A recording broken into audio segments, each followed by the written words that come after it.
हौसले भी किसी हाकिम से कम नहीं होते। हौसले भी किसी हाकिम से कम नहीं होते। हर तकलीफ में ताकत की दवा देते हैं। यही सोच कर जिंदगी की हर तपिश में जलता आया हूँ। यही सोच कर जिंदगी की हर तपिश में जलता आया हूँ। धूप कितनी भी तेज हो समंदर कभी सूखा नहीं करते। धूप कितनी भी तेज हो समंदर कभी सूखा नहीं करते।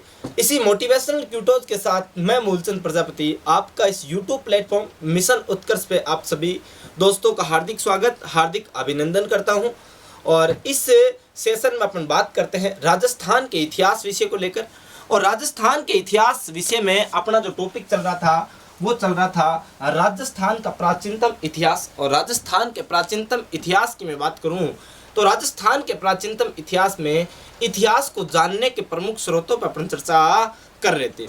और इन इतिहास के जो जानने के जो प्रमुख स्रोत है, इन स्रोतों में मैं यूँ कहूँ कि शिलालेख है और राजस्थान के जो प्रमुख सिक्के हैं, स्तंभ लेख है या फिर अभिलेख जो है, उन सभी चीज़ों पर अपन बातें कर चुके हैं। अगर आप अभी नए हैं इस समय इस सेशन में तो आप प्लीज़, मैं आपसे रिक्वेस्ट करना चाहूँगा एक बार कि आप हमारे पिछले वीडियोज़ को जाकर एक बार देखना, जिससे कि आपको पता चल सके कि वे पीछे कौन कौन से टॉपिक हो चुके हैं।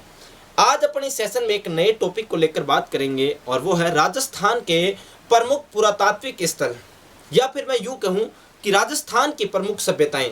अब सभ्यता के हो चाहे प्रमुख पुरातात्विक स्थल के हो, बात क्या है, एक ही है। अब ये सभ्यता होती ही क्या है, सबसे महत्वपूर्ण बात तो यह है कि ये सभ्यता होती ही क्या है, इस बात को लेकर अपन चर्चा करेंगे। उससे पहले मेरी एक छोटी सी रिक्वेस्ट है कि अगर आप हमारे इस YouTube प्लेटफॉर्म मिशन उत्कर्ष पे अगर नए हैं तो प्लीज़ हमारे YouTube चैनल मिशन उत्कर्ष को सबसे पहले सब्सक्राइब कर लीजिएगा और बगल में जो बेल आइकन का घंटा है उसको प्रेस करके आप अपने नोटिफिकेशन को ऑन कर लीजिए। और अगर आपको हमारा ये सेशन पसंद आए तो प्लीज़ लाइक कीजिएगा और शेयर कीजिएगा और आपके जो भी सुझाव हो वो कमेंट बॉक्स में कमेंट करके हमें बता देना। तो अपन बात करेंगे इस सेशन में राजस्थान की प्रमुख सभ्यताओं को लेकर बात करेंगे। हाँ भाई, अपन मैं यूं लिखूं राजस्थान के प्रमुख पुरातात्विक स्थल। हाँ भाई, क्या प्रमुख पुरातात्विक स्थल, पुरातात्विक स्थल, या फिर इन्हीं पुरातात्विक स्थलों को मैं यूं कहूं कि सभ्यताएं। हमें राजस्थान के प्रमुख क्या सभ्यताएं सभ्यताएं।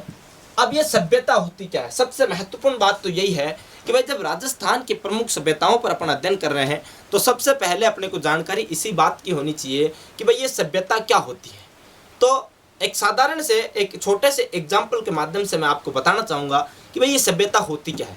अब एग्जाम्पल ज़्यादा कुछ बड़ा कोई एग्जाम्पल है नहीं, छोटा सा एग्जाम्पल आपके सामने लूँगा। मान लो हमें सभ्यता क्या होती है, जैसा आपने पढ़ा होगा सिंधु घाटी सभ्यता, हड़प्पा कालीन सभ्यता, मोहनजोदड़ो, इन सभी स्थानों कालीबंगा के बारे में आपने अध्ययन किया होगा बहुत बार। यानी कि खुदाई से कोई प्राचीनतम सभ्यता यहाँ से मिले। सभ्यता का मतलब होता है कि कभी उस स्थान पर, जैसे वर्तमान की बात करूँ भाई, ये वर्तमान की सभ्यता है, वर्तमान में यहाँ पर मानव निवास कर रहे हैं, अच्छे से निवास कर रहे हैं, अपना जीवन यापन कर रहे हैं, और भगवान ना करे किसी कारणवश यहाँ भूकंप आ जाए और भूकंप में सब का सब तहस नहस हो जाए, और फिर कभी यहाँ 2-4 हज़ार साल बाद जब खुदाई हो तो पता चले कि भाई यहाँ पर ये साक्ष्य प्राप्त हुए हैं, ये उस समय की क्या है, सभ्यता है। यानी फिर यूँ कहूँ भाई, जैसे अपन बात करें भाई, क्या आज से पहले जीवन नहीं था क्या? हाँ, जीवन तो हज़ारों वर्षों से पता नहीं कितने हज़ारों वर्षों से, लाखों वर्षों से आज जीवन लोग यापन कर रहे हैं, लेकिन वो लोग किसी न किसी वजह से, किसी प्राकृतिक आपदा की वजह से क्या हो गए, नष्ट हो गए। अब उदाहरण की बात करूं, मान लो अभी अपन बात कर रहे हैं भाई, अपन बात कर रहे हैं मिशन उत्कर्ष के यूट्यूब प्लेटफॉर्म की बात कर रहे हैं। मान लो मैं आपके सामने यह क्लास ले रहा हूँ, भगवान ना करे ऐसा हो, क्योंकि अगर ऐसा हो गया सच में तो नुकसान हो जाएगा हमारा भी, क्योंकि सेटअप जो लगा रखा है इसका पूरा क्या हो जाएगा साहब, नुकसान हो जाएगा। तो पहले ही कह रहा हूँ भाई, भगवान ना करे ऐसा हो। लेकिन मैं आपको बताना चाहूँ, मान लो मैं अभी मिशन उत्कर्ष के यूट्यूब प्लेटफॉर्म पर खड़ा हूँ और यहाँ स्टूडियो से आपके सामने हाजिर हूँ, आपके सामने लाइव क्लास लेकर। तो इस क्लास में अगर मैं बात करूँ, इसी समय मान लो एक भयंकर क्या आ जाए, तूफान आ जाए, भयंकर बाढ़ आ जाए, या फिर कुछ ऐसा हो जाए कि ये सारा का सारा सिस्टम किस में चला जाए, धरती के अंदर चला जाए। किस में चला जाए, धरती के अंदर चला जाए, भयंकर तूफान आए जिसमें है जैसे जैसे यहीं के यहीं क्या हो जाए, अपने सेट हो जाए। और ऐसा हो गया तो मानो भाई यहाँ क्या होगा, धीरे धीरे यहाँ पर क्या हो जाएगा, मिट्टी का टिल्ला हो जाएगा। ये सारा का सारा सिस्टम मिशन उत्कर्ष का जितना भी प्लेटफॉर्म है यहाँ पूरा का पूरा क्या हो जाएगा, दफन हो जाएगा। फिर मान लो 2-4 हजार वर्ष में धीरे धीरे इसके ऊपर मिट्टी चढ़ती जाएगी, बहुत बड़ा क्या बन जाएगा, टिल्ला बन जाएगा। फिर यहाँ पर कभी कोई एक व्यक्ति आएगा 2-4 हजार वर्ष बाद में, और वो व्यक्ति यहाँ पर भ्रमण करने के लिए आता है। वो इस टीले को देखता है, टीले के ऊपर कुछ छोटा सा कोई अस्त दिख गया। मान लो इस मिशन उत्कर्ष का जो यूट्यूब प्लेटफॉर्म की जो बिल्डिंग है, इसका कोई ऊपर वाला कॉर्नर आप उसको मिल गया। वो सोचेगा अरे पता नहीं क्या है, उसने देखा, उसको पता चल गया भाई यहाँ तो कोई प्राचीनतम सभ्यता है। यानी कि जिस व्यक्ति ने सबसे पहले देखा, जिस व्यक्ति ने सबसे पहले बताया, वो व्यक्ति तो क्या कहलाएगा, खोजकर्ता कहलाएगा। फिर अगर मैं बात करूं, मान लो खोज हो गई, यहां तक तो बात ठीक है। फिर वो व्यक्ति इस स्थान को खुदाई के लिए देगा, हाँ, खुदाई करने के लिए ठेकेदारों को ठेके पर दे देगा काम, भाई आप खुदाई करो रे या क्या है, देखो सही पता लगाओ। जो व्यक्ति खुदाई करेंगे, जो ठेकेदार खुदाई करेंगे, वो क्या कहलाएंगे रे, उत्खनन करता कहलाएंगे। और फिर यहाँ पर उत्खनन होगा और खुदाई होगी। जब खुदाई होगी 2-4 हजार वर्ष बाद यहाँ पर जब खुदाई होगी, तो यहाँ से साक्षी मिलेंगे। साक्षी क्या मिलेंगे, एक स्टूडियो मिला, हाँ स्टूडियो मिला। स्टूडियो किसका मिला, मिशन उत्कर्ष का स्टूडियो मिला। और इस मिशन उत्कर्ष के स्टूडियो में एक व्यक्ति पीछे व्हाइट बोर्ड लगा हुआ था और हाथ में मार्कर लेके खड़ा था, हाँ हाथ में मार्कर लेके खड़ा था। अस्थि पंजर मिले साहब इस व्यक्ति के, हाँ एक ऐसी जगह है जहां से एक व्यक्ति के हाथ में मार्कर लिए हुए, बगल पीछे की साइड क्या लगा हुआ, दीवार पे एक व्हाइट बोर्ड लगा हुआ, ऐसे क्या मिले, अस्थि पंजर मिले। संभवतः इतिहासकार उस समय अंदाजा लगाएंगे 2-4 हजार साल बाद, और अंदाजा क्या लगाएंगे साहब, आपसे अंदाजा लगाएंगे भाई संभवतः ये व्यक्ति हाथ में मार्कर लेके खड़ा है, पीछे व्हाइट बोर्ड लगा हुआ है। संभवतः उस समय क्या होती थी, पढ़ाई होती थी। फिर थोड़ा सा और खुदाई होगी, फिर सामने मेरे जस्ट सामने एक कैमरा के अवशेष मिलेंगे, कैमरा के बगल में एक व्यक्ति और बैठा मिलेगा। संभवतः ये वह व्यक्ति है जो इस क्लास को रिकॉर्ड कर रहा था। यानी कि उस समय कैमरे का भी दौर था, कैमरा भी चला करता था, और उस कैमरे को चलाने के लिए एक पास में टेक्निकल हेल्पर बैठा रहा करता था, जो कि इस क्लास को क्या करता था, रिकॉर्ड करता था। यानी कि अब जो इतिहासकार आएंगे या फिर 2-4 हजार साल बाद जब दूसरी आरपीएससी गठित होगी, तो वो आरपीएससी क्या क्वेश्चन पूछेगी, हाँ मिशन उत्कर्ष की सभ्यता कहाँ है, तो आपका उत्तर होगा चूरू में। या फिर आपसे पूछेगा एक व्यक्ति के हाथ में मार्कर लिए हुए अस्थि पंजर कौन सी सभ्यता से प्राप्त हुए, तो आपका उत्तर होगा मिशन उत्कर्ष की सभ्यता चूरू से। यानी कि वह स्थान जहां किसी न किसी प्राकृतिक आपदा की वजह से मनुष्य क्या हो गए, इस धरती के अंदर दफन हो गए, और 2-4 हजार साल बाद यहाँ पर खुदाई में अपने को क्या मिले, साक्ष्य मिले। ऐसा स्थान क्या कहलाता, सभ्यता, या फिर अपन कह सकते हैं पुरातात्विक स्थल कहलाते हैं। यहाँ तक तो बात कर ली। अब जब मैं प्राचीन सभ्यताओं की बात कर रहा हूँ, तो इन सभ्यताओं को अपन 4 अलग अलग कैटेगरी की बात करता हूँ। हमें जब जैसे जैसे अपन सभ्यता पढ़ते जाएंगे, वैसे वैसे मैं आपको बताता जाऊंगा भाई ये ताम्र युगीन है, ये कांस्य युगीन है, ये लोहे युगीन है, या फिर ये पाषाण युगीन है। हाँ भाई आपको इसी फॉर्मेट में याद रखना है, पाषाण युगीन। यानी कि वह युग जिस युग में लोग पत्थरों के औजार प्रयोग में लेते थे, कौन सी सभ्यता कहलाएगी, पाषाण युगीन सभ्यता कहलाएगी। यानी जिस काल में लोग अन्य धातुओं से परिचित नहीं थे, लोग केवल पत्थरों के औजार काम में लेते, पाषाण युगीन सभ्यता। फिर मैं बात करूं दूसरी जो काल कहा जाएगा, वो है कांस्य युगीन। हाँ भाई कौन सा, कांस्य युगीन सभ्यता। हाँ भाई कांस्य युगीन, यानी कि जिस युग में लोग कांसे से परिचित हो गए थे, कांसे के हथियार प्रयोग करते थे, कांसे के बर्तन प्रयोग करते थे, वह सभ्यता कौन सी, कांस्य युगीन सभ्यता। फिर बात करूं नंबर 3 पे, ताम्र युगीन। हाँ भाई कौन सी, ताम्र युगीन सभ्यता। यानी जिस काल में लोग तांबे से परिचित हो गए, तांबे को जानने लगे, ताम्र युगीन सभ्यता। फिर अपन बात करूं लास्ट में लोहे युगीन सभ्यता। हाँ भाई कौन सी, लोहे युगीन सभ्यता। यानी कि लोहे युगीन सभ्यता सबसे अंत में बात कर रहा हूं, तो लोगों ने सबसे अंत में कौन सी सभ्यता को जाना, लोग सबसे अंत में लोहे से क्या हुए, परिचित हुए। जैसे जैसे सभ्यता पढ़ेंगे वैसे वैसे मैं ये चीजें आपको लिखवाता रहूंगा, भाई ये सभ्यता तो कांस्य युगीन है, ये सभ्यता तो ताम्र युगीन है, ये सभ्यता तो लोहे युगीन है, या फिर ये सभ्यता पाषाण युगीन है। ये चीजें अपन साथ के साथ बात करते रहेंगे। तो अपन राजस्थान के प्रमुख पुरातात्विक स्थल की बात कर रहे हैं और राजस्थान की प्रमुख सभ्यताओं की बात कर रहे हैं। तो सबसे पहले मैं आपके सामने बात करना चाहूंगा राजस्थान की सबसे महत्वपूर्ण सभ्यता, और वो सबसे महत्वपूर्ण सभ्यता तो कौन सी? कालीबंगा की सभ्यता। हाँ भाई, कौन सी सभ्यता की बात करूंगा? कालीबंगा की सभ्यता। हाँ भाई, हेडिंग डाल लेना कालीबंगा। हाँ भाई, कौन सी सभ्यता? तो सभ्यता की बात कर रहा हूं, कालीबंगा सभ्यता की। अब इस कालीबंगा सभ्यता की जब मैं बात करूं तो कालीबंगा सभ्यता, सबसे पहले तो क्वेश्चन यही उठता है भाई, ये कालीबंगा जो सभ्यता है ये है कहां पर है, कहां से प्राप्त हुई? तो आपका उत्तर होगा ये सभ्यता तो कहां से प्राप्त हुई? हनुमानगढ़ से प्राप्त हुई। हाँ भाई, कौन से गढ़ से प्राप्त हुई? तो राजस्थान का एक जिला हनुमानगढ़ जिला, यहां से ये सभ्यता प्राप्त होती है। अब सभ्यता की एक खास बात है। खास बात क्या? इतिहासकारों का मानना है कि प्राचीनतम जो भी सभ्यता है वो किसी न किसी नदी नालों के किनारे ही पाई गई है। यानी कि लोग अपनी सुविधा की, जल की सुविधा हेतु नदियों के आसपास के भूभागों में रहते और इसलिए कभी न कभी उन नदियों में उफान आई होगी, बाढ़ आया होगा, जिसकी वजह से ये सारी की सारे लोग क्या हो गए? तबाह हो गए और ये क्या बन गई? ये एक सभ्यता बन गई। तो यहाँ पर अपन बात करेंगे भाई, ये जो सभ्यता है कौन सी नदी के किनारे थी? तो मैं यूं कहूँ भाई, ये जो कालीबंगा सभ्यता है ये घग्गर नदी के किनारे। हाँ भाई, कौन सी नदी के किनारे? घग्गर नदी। या फिर मैं यूं कहूं ये कौन सी नदी के किनारे? मर्त नदी के किनारे। या फिर मैं यूं कहूं ये कौन सी नदी के किनारे? नट्ट नदी के किनारे। या फिर मैं यूं कहूं ये कौन सी नदी के किनारे रे? ये तो सरस्वती नदी के किनारे। या फिर मैं यूं कहूं ये तो कौन सी नदी के किनारे? तो ये तो नाली नदी के किनारे। यानी कि घग्गर नदी की बात कर रहा हूं। इसी घग्गर नदी के उपनाम है कौन कौन से? नाली, सरस्वती, नट, मृत नदी। यानी कि घग्गर तो इस नदी का नाम है। प्राचीनतम नाम इस नदी का सरस्वती है। नाली भेड़ की अधिकता पाए जाने के कारण इस नदी को नाली नदी भी कहा जाता है। वहीं यह नदी जो है ये नाटक ज्यादा करती है, यानी कि कभी तो आती है कभी जाती है, और जब आती है तो कभी कभार तो पाकिस्तान तक भी चली जाती है, फोर्ट अब्बास पाकिस्तान तक है, और कभी तो हनुमानगढ़ तक भी नहीं पहुंचे पाती। यानी कि ये नदी नाटक ज्यादा करती है, इसलिए इस नदी को नट नदी के नाम से जाना जाता। और ये नदी ज्यादातर अवस्था में सूखी हुई रहती है या फिर अंतिम में जाकर किसी समुद्र में नहीं मिलती, इसलिए इस नदी को मृत नदी की श्रेणी में भी रखा जाता है। हाँ भाई, घग्गर नदी को अपन ने किस नाम से जाना? तो घग्गर नदी को अपन ने मृत नदी के नाम से जाना, नट नदी के नाम से जाना।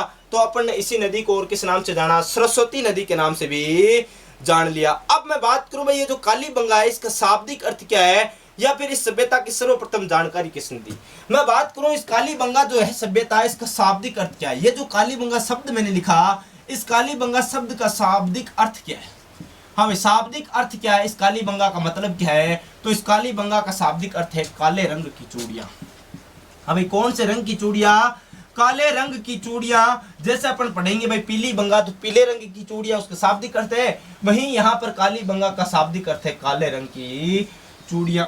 अब मैं यूं कहूं कि भाई इस सभ्यता के बारे में सर्वप्रथम जानकारी देने वाला व्यक्ति कौन था? एक तो होता है जानकारी देने वाला, भाई हाँ संभवतः वहां ऐसी ऐसी सभ्यता हो सकती है, आप एक बार ट्राई तो करो। यानी कि सर्वप्रथम जानकारी किसने दी कि भाई इस स्थान पर ऐसी ऐसी सभ्यता हो सकती है? तो मैं यूं कहूं सर्वप्रथम जानकारी देने वाला, हाँ सर्वप्रथम इस सभ्यता के बारे में, इस सभ्यता के बारे में, इस सभ्यता के बारे में जानकारी देने वाले व्यक्ति, जानकारी देने वाला व्यक्ति, तो सर्वप्रथम इसकी जानकारी देने वाले व्यक्ति का नाम है एलपी टेस्सीट्यूरी। हाँ भाई, क्या नाम है? एलपी टेस्सीट्यूरी या टेस्सीट्यूरी। हाँ भाई, एलपी टेस्सीट्यूरी या टेस्सीट्यूरी। बात क्या है? एक है, यानी कि सर्वप्रथम इस सभ्यता के बारे में जानकारी किसने दी? तो वो तो दी थी एलपी टेस्सीट्यूरी ने। अब मैं यूं कहूं कि भाई इस सभ्यता की सर्वप्रथम पुष्टि किसने की? हमें जानकारी दी एलपी टेस्सीट्यूरी ने, लेकिन पुष्टि किसने की? तो वो व्यक्ति था ओरिले ऑस्टिन। हाँ भाई, सर्वप्रथम पुष्टि करने वाला व्यक्ति। हाँ भाई, क्या? सर्वप्रथम पुष्टि करने वाला व्यक्ति, सर्वप्रथम पुष्टि कि भाई यहाँ पर ये ऐसे एलपी टेस्सीट्यूरी तुक्के तो नहीं मार रहा कि हकीकत में यहाँ सभ्यता है या नहीं। तो सर्वप्रथम पुष्टि करने वाला व्यक्ति कौन था? तो उस व्यक्ति का नाम था ओरिल ऑस्टिन। हाँ भाई, क्या नाम था? ओरिल ऑस्टिन था। लेकिन मैं यूं कहूं कि भाई सभ्यता की खोज किसने की? तो खोज की तो मैं बात करूं तो खोज करने वाला व्यक्ति था अमलानंद घोष। हाँ भाई, कौन था रे? अमलानंद घोष था। अमलानंद घोष ने इस सभ्यता की क्या की? खोज की, या फिर इस सभ्यता का क्या था? वास्तव की क्या था? खोज करता था। अब अब मैं यूं बात करूं भाई, इसके उत्खननकर्ता कौन थे। अभी मैंने बताया था उत्खननकर्ता कौन होता है और खोजकर्ता कौन होता है, तो अब मैं उत्खननकर्ता की बात कर रहा हूं। उत्खननकर्ता नंबर 1 तो आपने नाम सुना होगा बी लाल, यानी कि ब्रिजवासी लाल। नंबर 2 में बात करूं तो बी के थापर। हाँ भाई, क्या नाम है, बी के थापर, यानी बाल कृष्ण थापर। तो लिख लेना यहाँ पर ब्रिजवासी लाल। हाँ भाई, नाम लिख लेना ब्रिजवासी लाल, ब्रिजवासी लाल। या फिर अगला जो नाम है वो है बाल कृष्ण थापर। भाई क्या नाम है, बाल कृष्ण थापर। यानी कि इस सभ्यता का उत्खनन करने वाले व्यक्ति कौन कौन थे, खुदाई करने वाले व्यक्तियों का नाम क्या क्या है, तो खुदाई करने वाले व्यक्तियों का नाम है बीबी लाल यानी ब्रजवासी लाल और बी के थापर यानी बाल कृष्ण थापर। अब मैं यूं कहूं, सभ्यता की खोज हुई कब थी, अमलानंद घोष ने कब की थी, तो वो की थी 1952 ईस्वी में। 1952 ईस्वी में तो अमलानंद घोष ने इस सभ्यता की क्या कर दी थी, खोज कर दी थी। लेकिन 1961 से लेके 1969 के मध्य इन लोगों ने क्या की, यहाँ पर खुदाई की थी। हाँ भाई, कब 1961 ईस्वी से लेकर 1969 ईस्वी तक क्या चली थी, खोज कार्य चला। और वो भी किसके नेतृत्व, नहीं, उत्खनन कार्य चला, वो किसके नेतृत्व में, ब्रजवासी लाल और बाल कृष्ण थापर के नेतृत्व में क्या रे चलता है। तो यहां तक आप एक बार स्क्रीनशॉट ले लीजिए। ले लिया होगा स्क्रीनशॉट। आगे बात करते हैं अपन इसी कालीबंगा सभ्यता। अब कालीबंगा सभ्यता के बारे में और कौन कौन से महत्वपूर्ण बिंदु है जो आपको याद करने पड़ेंगे। अगर आपने याद नहीं किए तो आपका काम तो नहीं चलेगा। अगर आपको कंपटीशन के एग्जाम्स फाइट करने हैं, एग्जाम में आपको पास आना है और एग्जाम में आपको अच्छे मार्क्स लाने हैं, तो इस कालीबंगा सभ्यता को तो राम नाम सत्य करना ही पड़ेगा। यानी कि आपको याद करना पड़ेगा, बिना याद किए आपका कुछ भी नहीं हो सकता। भाई आपका क्या, किसी का भी कुछ नहीं हो सकता। बिना मेहनत करे कुछ मिल सकता है क्या, तो ऐसा संभव है नहीं है भाई। अब मैं बात करूं इस कालीबंगा सभ्यता की काल क्रम की बात करूं भाई, ये सभ्यता है कब की, कितनी पुरानी सभ्यता है गुरुजी, आप एक बार हमें बताओ तो सही। तो इसका काल क्रम तो 2 काल क्रम माने जाते हैं। नंबर 1 तो आपसे पूछा जाएगा तो 2400 ईसा पूर्व से बात करो, 2400 ईसा पूर्व से 2200 ईसा पूर्व तक इस सभ्यता को माना जाता है। अभी कब तक माना जाता, 2400 ईसा पूर्व से लेके 2200 ईसा पूर्व। अब ईसा पूर्व क्या होता है, यानी कि ईस्वी से पहले जो समय था उस समय को अपन किसमें काउंट करते हैं, ईसा पूर्व। ईसा मसीह के जन्म से पहले का जो समय है उसको ईसा पूर्व में काउंट करते हैं। और ईसा पूर्व का समय तो क्या चलता है, उल्टा चलता है थोड़ा सा। हमें नंबर 2 जो C14 अपन पद्धति की बात करूं, जो सर्वमान्य मत है। हमें ये बहुत सारे इतिहासकारों ने इस समय को माना है कालीबंगा सभ्यता के बारे में। लेकिन C14 की बात करूं, कार्बन डेटिंग पद्धति की बात करूं, इस पद्धति के आधार पर इस कालीबंगा सभ्यता का जो टाइम माना गया, समय काल माना गया, वो 2250 ईसा पूर्व से लेके 1750 ईसा पूर्व माना गया। हमें क्या माना गया, 2250 ईसा पूर्व से लेकर 1750 ईसा पूर्व तक माना गया।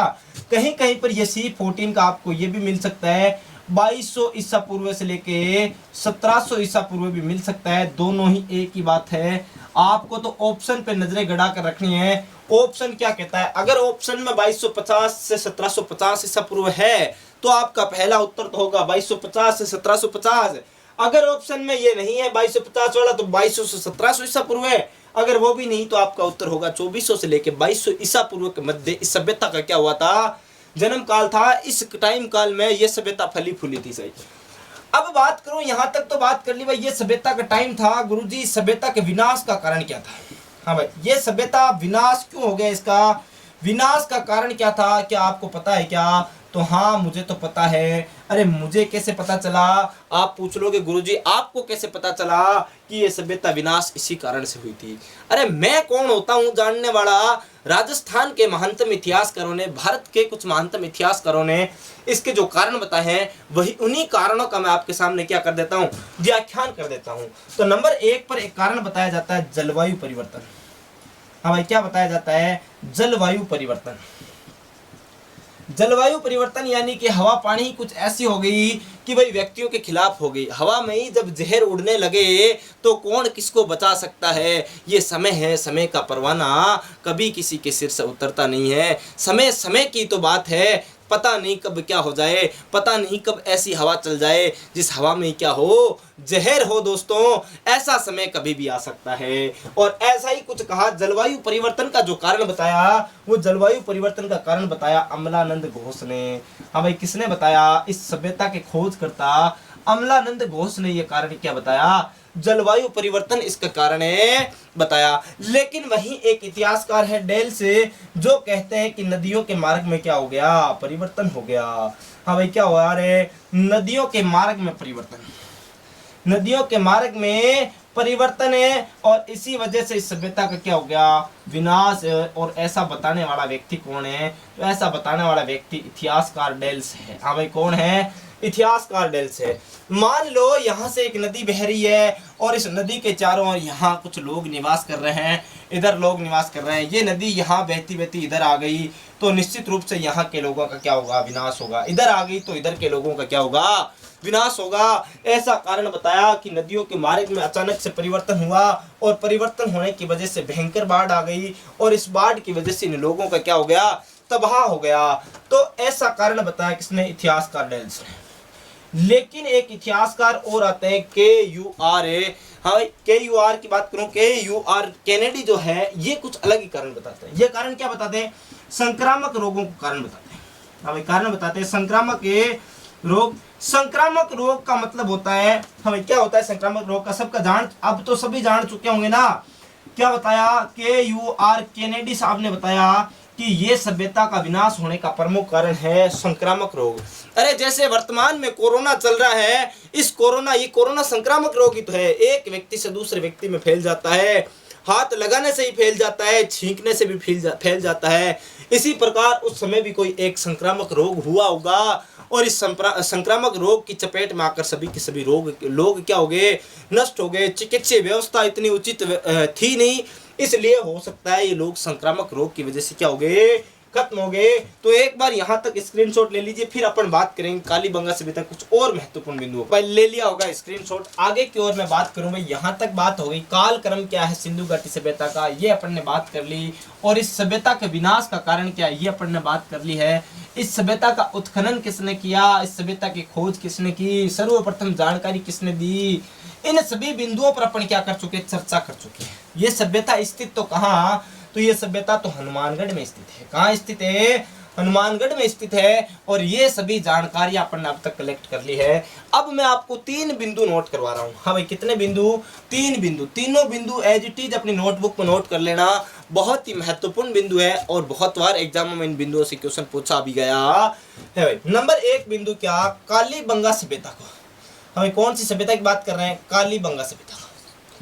कालीबंगा सभ्यता को सिंधु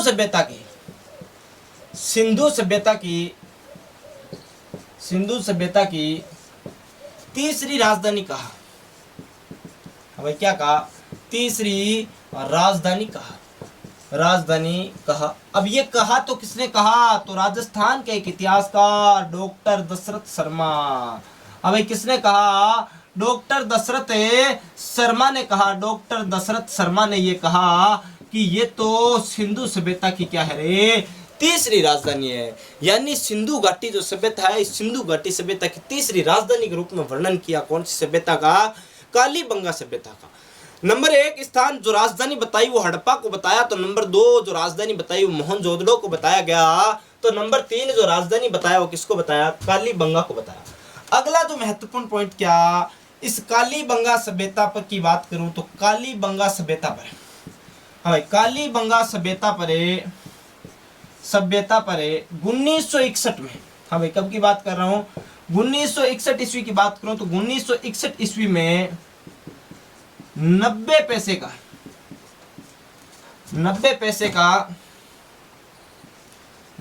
का डाक टिकट जारी किया गया। क्या जारी किया गया है? डाक टिकट जारी। हमें कालीबंगा सभ्यता पर 1961 ईस्वी में 90 पैसे का क्या होता है? एक डाक टिकट जारी होता है। और अगली जो महत्वपूर्ण पॉइंट जो बिंदु नंबर 3 है, ये आपको बहुत ही ज्यादा महत्वपूर्ण बिंदु है। और ये क्या? ये तो ये कि स्वतंत्रता के पश्चात, हाँ भाई स्वतंत्रता स्वतंत्रता के पश्चात भारत में खोजा गया, भारत में खोजा गया प्रथम पुरातात्विक स्थल,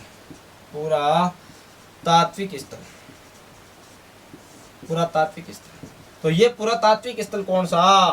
तो प्रथम पुरातात्विक स्थल तो है कालीबंगा। हाँ भाई, कौन सा बंगा? कालीबंगा। यानी कि जब भारत आजाद हो चुका था 1947 में, इस आजादी के पश्चात राजस्थान में ही नहीं अपितु पूरे भारत में खोजा जाने वाला प्रथम जो स्थान है स्वतंत्रता के पश्चात है, वो स्थान तो कौन है? वो स्थान तो कालीबंगा है। और आपसे कभी पूछ ले भाई सेकंड स्थान कौन सा था स्वतंत्रता के पश्चात खोजा जाने वाला, तो वो स्थल था रोपड़ है। और रोपड़ तो कहाँ पड़ता? रोपड़ तो पंजाब राज्य में पड़ता। हाँ भाई, कौन से राज्य में? पंजाब राज्य में। एक बार यहाँ तक स्क्रीनशॉट ले लो, फिर अपन राजस्थान में जो कालीबंगा सभ्यता है, इसके जो मिले हुए अवशेष है, वो कौन कौन से अवशेष प्राप्त हुए उनके बारे में क्या करते हैं? चर्चा करते हैं भाई। हाँ भाई, ले लिया होगा स्क्रीनशॉट। आगे बात करूं मैं कालीबंगा सभ्यता के बारे में बात करूं, कालीबंगा सभ्यता से मिलने वाले अवशेषों की बात करूं। हाँ भाई, यहाँ पर कौन कौन से अवशेष प्राप्त हुए, खुदाई के दौरान कालीबंगा से कौन कौन सी चीजें अपने को मिली, उनके बारे में मैं बात करूं तो आपको बहुत ही महत्वपूर्ण जानकारियां जो है वो याद रखने योग्य जानकारियां यहाँ से प्रोवाइड करवाई जाएगी। तो उसमें अपन कालीबंगा से संबंधित महत्वपूर्ण कौन कौन सी जानकारियां याद रख सकते हैं, इनके बारे में अपन चर्चा करते हैं। क्या, जैसे मैं बात करूं या अवशेष से पहले कुछ चीजें समझा देता हूं आपको। हाँ भाई, क्या समझाऊं? तो भाई ये जो सभ्यता है ये नगरीय सभ्यता है। हाँ भाई, कैसी सभ्यता? तो ये जो सभ्यता मिली ये नगरीय सभ्यता मिली। कैसी सभ्यता? नगरीय सभ्यता। अब नगरीय सभ्यता का मतलब ये हुआ, यानी कि ये जो सभ्यता है उस समय गांवों में यानी ग्रामीण सभ्यता नहीं थी, यहाँ पर बड़े बड़े शहर हुआ करते थे और शहरों के यहाँ से क्या मिले हैं? प्रमाण मिले। अब यहाँ पर सबसे पहली बात तो मैंने कर दी भाई, ये सभ्यता कैसी? नगरीय सभ्यता। हाँ भाई, कैसी? नगरीय सभ्यता है। नगरीय सभ्यता है, यहाँ तक तो बात ठीक है, लेकिन अपन बात करें यहाँ पर जो है, यहाँ पर है ग्रीड पद्धति या चैम्सफोर्ड पद्धति, या फिर मैं यूं कहूँ जाल पद्धति में क्या मिली है? सड़कें मिली है। जाल पद्धति में सड़कें और एक दूसरे को समकोण पर काटती हुई सड़कें मिली है। हमें कैसी मिली? एक दूसरे को समकोण पर काटती हुई क्या मिली है? यहाँ पर है सड़कें मिली है। और एक दूसरे को समकोण पर जब काटेगी तो निश्चित रूप से सड़कें कुछ इस प्रकार से ही दिखेगी ना। तो हाँ, कुछ इसी प्रकार से आपको सड़कें देखने को मिलेगी। किस प्रकार से? इस प्रकार से देखने को मिलेगी। हमें दिख रहा होगा आपको इधर से, यानी कि यहाँ पर जो सड़कें हैं वो यहाँ पर ग्रिड पद्धति में या ऑक्सफोर्ड पद्धति में, या फिर यूं कहूँ चैम्सफोर्ड पद्धति, या फिर मैं कहूँ जाल पद्धति की यहाँ पर क्या प्राप्त हुई? सड़कें, जो कि एक दूसरे को समकोण पर काट रही है, 90 डिग्री के कोण पर काट रही है। आपको एकदम सीधा सीधा दिख रहा है। अब यहाँ पर ये जो बीच में छोड़ रखी ये कॉलोनियां होती है, यानी कि यहाँ पर क्या बने होते हैं? घर बने होते हैं। और ये जो घर है, इन घरों की बात करूं तो ये घर तो कैसे होते थे? ईंटों से निर्मित घर थे। अब किससे? ईंटों से निर्मित घर मिले यहाँ से। अब कैसे? ईंटों से निर्मित घर। ईंटों से निर्मित तो क्या मिले? निर्मित घर मिले। और अपन बात कर ले ये जो सड़कें हैं इनकी बात कर लूं मैं तो ऑक्सफोर्ड पद्धति। हाँ भाई, कौन सी पद्धति? ऑक्सफोर्ड पद्धति, या फिर यूं कहूं चैम्सफोर्ड पद्धति, चैम्सफोर्ड पद्धति, या फिर यूं कहूं ग्रीड पद्धति, ग्रीड पद्धति, या फिर मैं यूं कहूं जाल पद्धति। हाँ भाई, एक ही पद्धति के नाम है जाल पद्धति की सड़कें प्राप्त। हाँ भाई, क्या हुई? सड़कें प्राप्त हुई। और ये जो सड़कें हैं ये एक दूसरे को समकोण पर काटती हुई सड़कें। हाँ भाई, कैसी? एक दूसरे को समकोण पर काटती हुई सड़कें। समकोण पर काटती हुई सड़कें प्राप्त। काटती हुई सड़कें। अब यहां तक तो बात ठीक है गुरुजी, ऑक्सफोर्ड पद्धति बता दी, चैम्सफोर्ड पद्धति बता दी, ग्रीड पद्धति भी बता दी आपने, जाल पद्धति भी आपने बता दी, नगरीय सभ्यता थी ऐसी बता दी, घर है जो ईंटों से निर्मित थे। इन घरों के दरवाजे पीछे की ओर खुलते थे। हाँ भाई, घरों के दरवाजे पीछे की ओर भी खुलते थे, यानी कि आगे की ओर तो खुलते ही खुलते थे, पीछे की ओर भी खुलते, यानी कि ये जो लोग थे ये किसी संकटकालीन समय में पीछे के रास्तों से भाग सके, इसलिए यहाँ पर दरवाजे जो थे घरों के दरवाजे पीछे की ओर। हाँ भाई, कैसे? घरों के दरवाजे पीछे की ओर खुलते थे, घरों के दरवाजे पीछे की ओर खुलते, पीछे की ओर खुलते थे। यानी पीछे की ओर खुलते मतलब जैसे खिड़की टाइप में होती थी। अरे पीछे जो मकान के अपने पीछे खिड़की नहीं होती क्या बाहर की साइड है, तो उसी प्रकार यहाँ पर भी पीछे की साइड दरवाजे मिले, खिड़कियां मिली है, इसलिए कह सकते हैं भाई मकानों के पीछे की ओर क्या मिली, खिड़कियां मिली। अब कुछ मकानों में यहाँ पर दरारें पाई गई, इस प्रकार की दरारें पाई गई, इसलिए कह दिया इतिहासकारों ने क्या कि भूकंप के साक्ष्य प्राप्त। हाँ भाई क्या कहा कि भूकंप के साक्ष्य प्राप्त। हाँ भाई क्या कहा, भूकंप के साक्ष्य प्राप्त, साक्ष्य प्राप्त। अरे इतिहासकारों को कोई स्पष्ट पता थोड़ी चलता है, इतिहासकार तो तुक्का मारते हैं। संभवतः यहाँ पर भूकंप आया होगा क्योंकि यहाँ के मकानों में क्या है, दरारें हैं, और इन दरारों को देखकर क्या कहा कि यहाँ संभवतः क्या पाया गया, आया होगा, कभी भूकंप आया होगा। इसलिए इतिहासकारों ने क्या कहा कि भूकंप के प्राचीनतम साक्ष्य यहाँ से प्राप्त हुए हैं। अब कुछ घरों में, एक दो घरों से यहाँ से जो चूल्हे प्राप्त हुए, उन चूल्हों में तंदूर चूल्हे प्राप्त हुए। हमें कैसे, तंदूर चूल्हे प्राप्त, तंदूर चूल्हे प्राप्त। यानी जो साधारण चूल्हे होते हैं वो चूल्हे नहीं होकर घरों में कौन से चूल्हे प्राप्त हुए, तंदूर चूल्हे प्राप्त हुए। इसलिए यहाँ संभवतः तंदूर की रोटी बनाया करते होंगे लोग, ऐसा लोगों ने माना। तो इस प्रकार कुछ जो साक्ष्य प्राप्त हुए, पहले मैंने आपको डायग्राम के माध्यम से समझा दिया है। आप चाहो तो डायग्राम का एक बार स्क्रीनशॉट ले लो, फिर अपन इन्हीं चीजों को क्या कर लेते हैं, एक बार व्यवस्थित कर लेते हैं। भाई ले लिया होगा स्क्रीनशॉट। आगे अपन बात करें इन्हीं चीजों को व्यवस्थित कर। एक चीज और, तो ये जो घर है यहाँ से जल निकासी हेतु नालियों के, कास्ट की नालियों के क्या मिले, प्रमाण मिले। और ये जो नालियां हैं ये जाकर आगे मुख्य सड़क के नीचे की ओर से निकलती थी, तो अपन कह सकते हैं कास्ट की नालियों के प्रमाण। तो आगे लिख लेंगे, यहाँ आपने समझ लिया होगा एक बार, आगे अपन लिख लेते हैं इन चीजों को व्यवस्थित करके। कुछ जो बच्चे होते हैं वो नोट्स बनाते हैं, भाई नोट्स बनाते हैं तो उनको नोट्स फॉर्मेट में भी लिखाना जरूरी होता है। तो आपको डायग्राम से तो समझा ही दिया है, फिर इन्हीं चीजों को एक बार क्या कर लेते हैं, व्यवस्थित कर लेते हैं। और भी कुछ साक्ष्य जो प्राप्त हुए हैं उनकी भी अपन बात करेंगे, उनका भी जिक्र करेंगे, टेंशन मत लीजिए, इतने ही साक्ष्य थोड़ी प्राप्त होते हैं। हाँ भाई बात करें, यह एक नगरीय सभ्यता है। हाँ भाई क्या, यह एक नगरीय सभ्यता थी, नगरीय सभ्यता थी। कैसी सभ्यता थी, नगरीय सभ्यता थी। अगला पॉइंट, ऑक्सफोर्ड पद्धति, ऑक्सफोर्ड या फिर चैम्सफोर्ड, चैम्सफोर्ड या फिर आप लिख सकते हो जाल या ग्रीड पद्धति की सड़कें प्राप्त, ग्रीड पद्धति की सड़कें प्राप्त, सड़कें प्राप्त। अगला पॉइंट सड़कों में आप लिख सकते हो समकोण पर काटती हुई सड़कें, समकोण पर काटती हुई सड़कें, काटती हुई सड़कें। अगला पॉइंट आप लिख सकते हो, हाँ भाई क्या, ईंटों से बने घर, ईंटों से बने घर प्राप्त। अगला पॉइंट लिख सकते हो घरों में पीछे की ओर दरवाजा प्राप्त, घरों में पीछे की ओर दरवाजा, दरवाजा। अगला तंदूर के साक्ष्य प्राप्त, अब किसके, तंदूर के साक्ष्य प्राप्त। अगला पॉइंट कास्ट से निर्मित है, अभी किससे, लकड़ी से निर्मित, कास्ट से निर्मित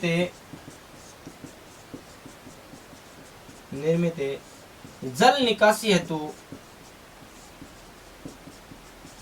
निकासी हेतु नालियों के अवशेष, नालियों के अवशेष प्राप्त, अवशेष प्राप्त। यहां तक एक बार आप नोट करो, फिर स्क्रीनशॉट ले लो, फिर अपन आगे की ओर बात करते हैं। कुछ हाथ में ले लिया होगा स्क्रीनशॉट, आगे बात करते हैं। आगे क्या बात करते हैं, और कौन कौन सी चीजें यहां से प्राप्त हुई उनके बारे में बात करते हैं, और कौन कौन से अवशेष है उनके बारे में भी क्या कर लेते हैं, एक बार बात कर लेते हैं। और बात करें भाई, अपन बात कर सकते हैं भूकंप के प्राचीनतम अवशेष प्राप्त। भाई क्या कह सकते हो आप, भूकंप के प्राचीनतम अवशेष प्राप्त, अवशेष प्राप्त। अगला पॉइंट आप लिख सकते हो भूकंप के बाद एक साथ दो फसल उगाने का प्रमाण। हाँ भाई, एक साथ दो फसल उगाने का प्रमाण, दो फसल उगाने का प्रमाण, उगाने का प्रमाण। अब एक साथ कौन कौन सी दो फसल, तो आप लिख सकते हो नंबर 1 जो फसल थी वो गेहूं थी, और नंबर 2 जो फसल थी वो फसल थी जो। हाँ भाई, कौन सी, जो, या फिर मैं यूं कहूं जुते हुए खेतों के साक्ष्य प्राप्त। अब एक साथ दो फसल के प्रमाण मिले तो सीधी सी बात है, खेत कैसे थे, जुते हुए, तो आप कह सकते हो जुते हुए खेतों के साक्ष्य प्राप्त, साक्ष्य प्राप्त। अगला पॉइंट यूं कहूं शल्य चिकित्सा के प्रमाण। भाई क्या, शल्य चिकित्सा का प्रमाण, शल्य चिकित्सा का प्रमाण। अब शल्य चिकित्सा का मतलब क्या होता है, जैसे वर्तमान का जो ऑपरेशन आप कहते हो ना, हाँ, उसी ऑपरेशन के यहाँ से क्या मिले, साक्ष्य मिले हैं। अब ऑपरेशन के साक्ष्य किस प्रकार मिले हैं, यहाँ से एक खोपड़ी प्राप्त हुई। हाँ भाई, क्या प्राप्त हुई, खोपड़ी, और इस खोपड़ी में क्या प्राप्त हुए, 6 छिद्र प्राप्त हुए। हाँ भाई, कितने छिद्र है, 6 छिद्र, यानी कि आप लिख सकते हो खोपड़ी के साक्ष्य, खोपड़ी के साक्ष्य, साक्ष्य जिसमें 6 छिद्र प्राप्त। हाँ भाई, जिसमें 6 छिद्र प्राप्त, जिसमें 6 छिद्र प्राप्त हुए, 6 छिद्र क्या हुए, प्राप्त हुए। अब जब 6 छिद्र प्राप्त हुए, खोपड़ी की साक्ष्य प्राप्त हुए, तो इसमें रोग कौन सा बताया गया, तो रोग बताया गया हाइड्रोस्प्लीन। हाँ भाई, कौन सा, हाइड्रोस्प्लीने,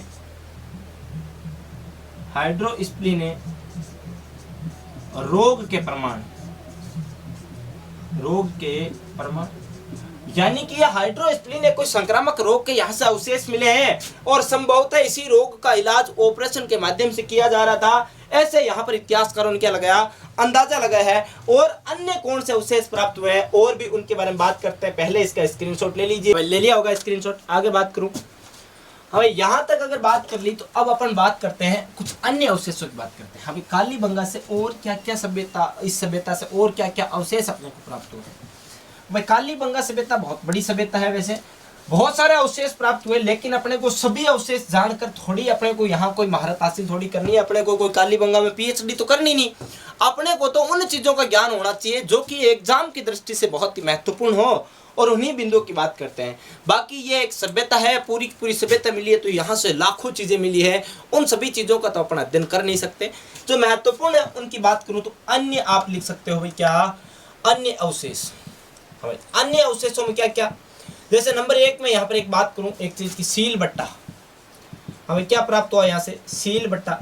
अब सील बट्टा का मतलब क्या होता है, यानी कि यहाँ की कोई मुहर प्राप्त हुई है, जिसको देखकर ये क्या करते थे, वस्तु का आदान प्रदान या फिर वस्तु विनिमय क्या कार्य करते थे, सील जो इनकी चला करती थी उसकी बात कर रहे हैं। या फिर अपन बात करें यहाँ से माप तोल के बाट प्राप्त हुए, माप तोल के क्या प्राप्त हुए, बाट। अब माप तोल के बाट प्राप्त हुए तो संभवतः ये लोग क्या करते थे, क्रय विक्रय का कार्य करते थे, व्यापार का कार्य क्या करते थे। और क्या, शमशान से, हमें शमशान में किए जाने वाले अंतिम क्रियाक्रम, किए जाने वाले अंतिम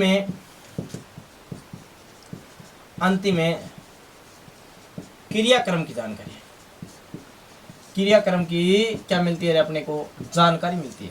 अब वो कौन कौन सी जानकारी मिलती है, यानी कि यहाँ पर शव को कैसे दफनाया जाता है, किस प्रकार से यहाँ कौन सी दिशा में मुख होता था, कौन सी दिशा में पैर होता था, सिर किस दिशा में, इन सभी चीजों की अपन बात करेंगे थोड़ा सा बाद में। अभी थोड़ी सी 1-2 जानकारियां और इकट्ठा कर लो भाई। ये जो सभ्यता है, यहाँ से 7 अग्नि वेदिकाएं प्राप्त हुई है। हाँ भाई, कितनी, हाँ आप लिखो, एक आयताकार चबूतरे पर, ऐसे लिखो, एक आयताकार चबूतरे पर, आयताकार चबूतरे पर, आयताकार चबूतरे पर, चबूतरे पर बनी हुई 7 अग्नि वेदिकाएं, 7 अग्नि वेदिकाएं, अग्नि वेदिकाएं प्राप्त। अब 7 क्या हुई, अग्नि वेदिकाएं प्राप्त हुई है।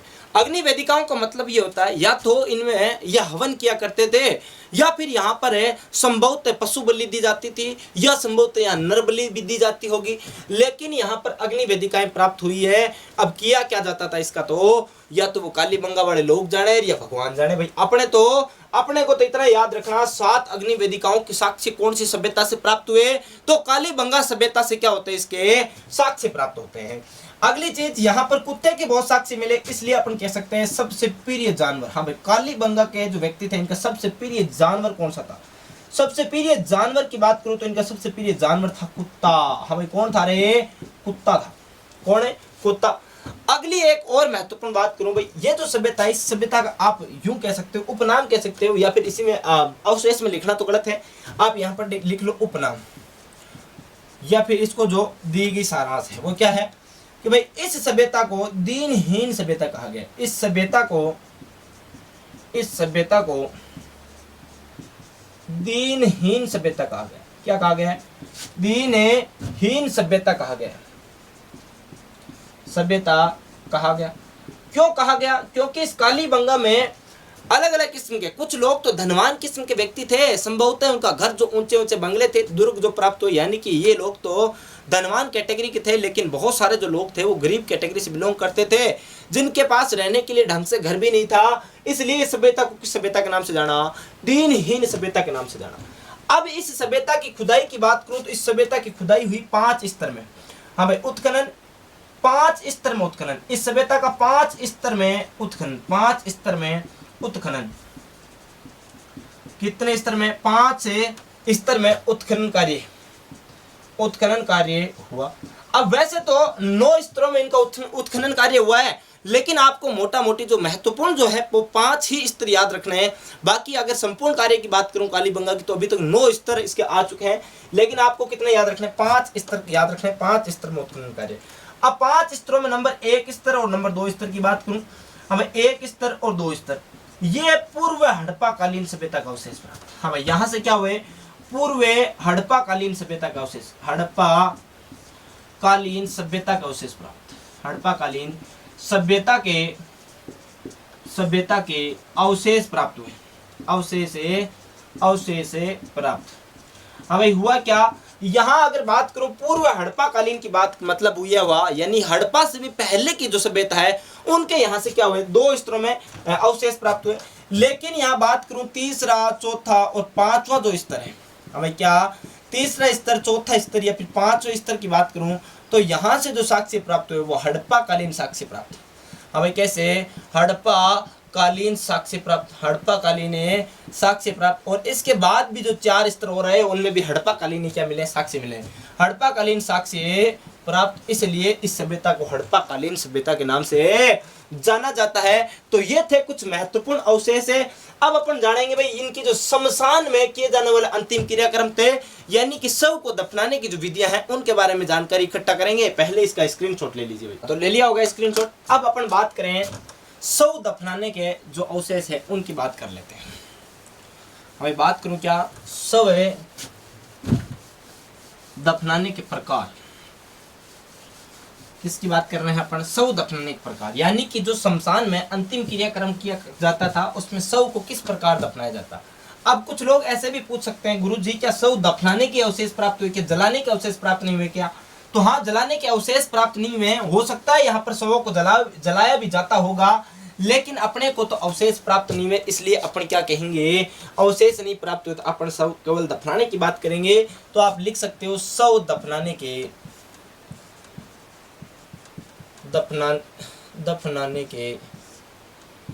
अवशेष। शव दफनाने के जो अवशेष है वो किस प्रकार से प्राप्त हुए हैं इसके बारे में बात करें। तो नंबर 1, यहाँ पर 3 प्रणालियों से शव दफनाए जाते थे। वो कौन कौन सी प्रणालियां हैं शव दफनाने की, उनके बारे में बात करूं तो नंबर 1 है आयताकार शव निक्षेप प्रणाली। शव निक्षेप प्रणाली, आयताकार शव निक्षेप प्रणाली। इस आयताकार शव निक्षेप प्रणाली में क्या होता था? एक आयताकार गड्ढा खोदा जाता। क्या खोदा जाता? इस प्रकार से एक गड्ढा खोदा जाता और इस गड्ढे में शव को दफनाया जाता। तो शव का यहाँ पर तो क्या होता था? सिर होता इधर की साइड, और इधर की साइड क्या होते? पैर होते। यानी कि इस प्रकार शव को क्या कर दिया जाता था? दफना दिया जाता था, दफनाया जाता। यानी कि उत्तर दिशा में तो क्या होता? सिर होता, हमें क्या होता? उत्तर में, और दक्षिण दिशा में क्या होता? इनका पैर होते थे। यानी कि ये तो आप कह सकते हो पैर है, या फिर यूं कह सकते हो ये क्या है? सिर है। यानी कि इस आयताकार प्रणाली में क्या होता, शव जो होता, शव का सिर तो उत्तर दिशा में होता और पैर जो है वो कौन सी दिशा में होते, दक्षिण दिशा में होते। अरे गुरुजी आप कुछ ऐसे कहो, आप कुछ ऐसे भी लोग हैं जो ये भी कह सकते हैं भाई गुरुजी ये क्या पढ़ा रहे हो, उत्तर दिशा में सिर होता और दक्षिण दिशा में पैर होता, ऐसी भी चीजें क्या एग्जाम में पूछी जाती है क्या? हाँ, कभी पूछी तो नहीं गई है लेकिन फिर भी पूछी जा सकती है, आपसे कभी भी पूछ सकता है। क्योंकि जब भारत में जो वर्तमान जो शव निक्षेप प्रणाली प्रचलित है, जैसे विश्नोई धर्म में जो शव है वो घर के अंदर ही मुख्य दरवाजे पर दफनाया जाता है, वहीं कुछ दादूपंथी जो है वो शव को सीधा हवा में छोड़ देते हैं, खुली जगह पर छोड़ देते हैं, पशु पक्षियों के लिए खाने के लिए छोड़ देते हैं। वैसे ही कुछ जो लोग हैं वो शमशान घाट में ले जाकर दफनाते हैं, तो कुछ अलग अलग अपने ही खेत में क्या करते हैं, दफनाते हैं। तो वो क्या होता है, लोगों का अलग अलग मत होता है भाई किस प्रकार से दफनाते हैं। जब बहुत बार पूछा जा चुका है, दादू पंथियों के बारे में पूछ सकता है, विश्नोई संप्रदाय के बारे में पूछ सकता है, तो क्या कालीबंगा सभ्यता के बारे में नहीं पूछ सकता क्या? तो हाँ वो पूछ सकता है, आपसे पूछ लेगा, 3 प्रणालियों के नाम देगा, निम्न में से कालीबंगा में शव दफनाने की कौन सी प्रणाली प्रचलित नहीं थी।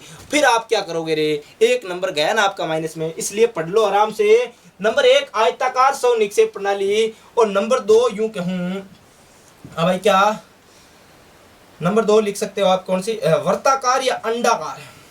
हाँ भाई, वर्ताकार अंडाकार शव निक्षेप प्रणाली, अंडाकार शव निक्षेप प्रणाली, शव निक्षेप प्रणाली, शव निक्षेप प्रणाली। इसमें क्या होता, इसमें होता कुछ इस प्रकार। हाँ भाई, क्या होता, इस प्रकार होता, और यहाँ पर जो शव को गाड़ा जाता वो एक बोरे के अंदर बंद करके गाड़ा जाता। हाँ भाई, किस टाइप से गाड़ा जाता, एक बोरे के अंदर क्या कर दिया जाता, व्यक्ति को बंद। यानी कि आप लिख सकते हो इसमें, इस प्रणाली में शव को बोरे में बंद करके दफनाया जाता, शव को बोरे में बंद करके दफनाया जाता। यानी कि अरे इन लोगों को शक होता होगा भाई कि अगर मरा हुआ भी वापस बाहर नहीं निकल जाए, इसलिए व्यक्ति को एक बढ़िया से बोरे में पैक करते, जिससे कि अगर व्यक्ति नहीं भी मरा हुआ है तो क्या हो जाएगा, उस बोरे में पैक होकर मरे जाएगा। यानी व्यक्ति को बोरे में अच्छे से पैक करते और फिर व्यक्ति को क्या कर देते, एक अंडाकार या फिर वर्ताकार घेरा बनाते और उसके अंदर क्या कर देते, दफना देते। अगली एक और प्रणाली आप याद कर लो, फिर आपकी क्या हो जाए, काम कंप्लीट। एक बार स्क्रीनशॉट मार लो, फिर लगातार बात करते हैं। हाँ ले लिया होगा। अपन बात करें आगे की ओर, एक और प्रणाली, और उस प्रणाली का नाम है क्या, आयताकार, वर्ताकार, अंडाकार, तीनों मिक्स प्रणालियों की बात करें। हाँ भाई, कैसी प्रणाली, मिक्स प्रणाली।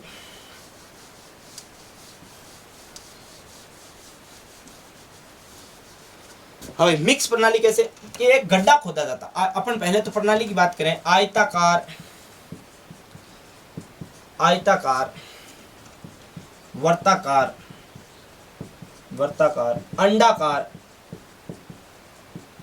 अंडाकार, शव निक्षेप प्रणाली।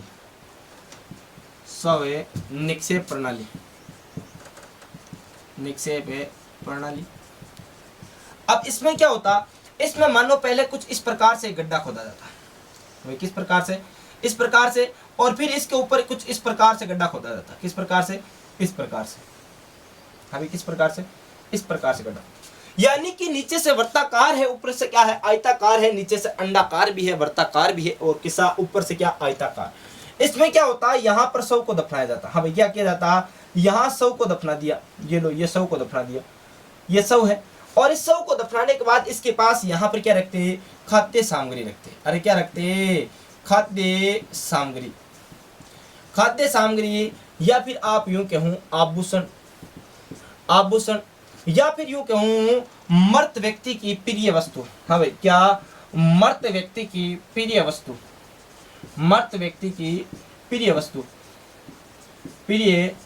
वस्तु के साथ दफनाया जाता, दफनाया जाता। हाँ भाई, क्या होता, शव को दफनाया जाता है, इसमें या तो शव के पास खाद्य सामग्री रखी जाती है या आभूषण रखे जाते हैं, या जो मृत व्यक्ति है उसकी इच्छा के अनुसार है जो उस व्यक्ति को सबसे प्रिय जो वस्तु होती थी वो उसके पास क्या कर दी जाती थी, रख दी जाती थी, जिससे कि मृत व्यक्ति की आत्मा को क्या मिल सके, शांति मिल सके। अरे होता नहीं क्या, जैसे आजकल तो क्या है, बाद में जैसे होती है ना पितर पूजा करते हैं, तब अपन कहते हैं भाई कागोलिया देना जानते हो ना सभी, यानी कि अरे दादाजी को तो बीड़ी बहुत पसंद थी, दादाजी तो बीड़ी पियेंगे तभी जाकर आकर क्या लेंगे, कागोले लेंगे, यानी बीड़ी फिर रखते हैं दादाजी के लिए ले जाकर।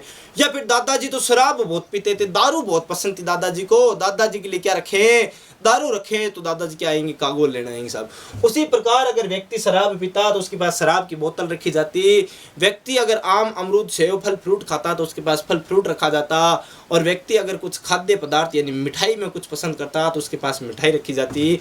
या फिर अगर व्यक्ति को आभूषण अधिक प्रिय होते तो उसके पास क्या रख दिए जाते थे, आभूषण रखे दिए जाते। तो ऐसे यहाँ पर 100 निक्षेप प्रणालियां थी, और इसी के साथ अपनी जो कालीबंगा सभ्यता है उसका अपन विधिवत रूप से क्या कर चुके हैं, समापन कर चुके हैं। अपन ने कालीबंगा सभ्यता एक एक बिंदु पर गौर किया, एक एक बिंदु पर अपन ने जोर डाला, और अपन ने संपूर्ण रूप से कालीबंगा सभ्यता का क्या कर लिया है, अध्ययन कर लिया है।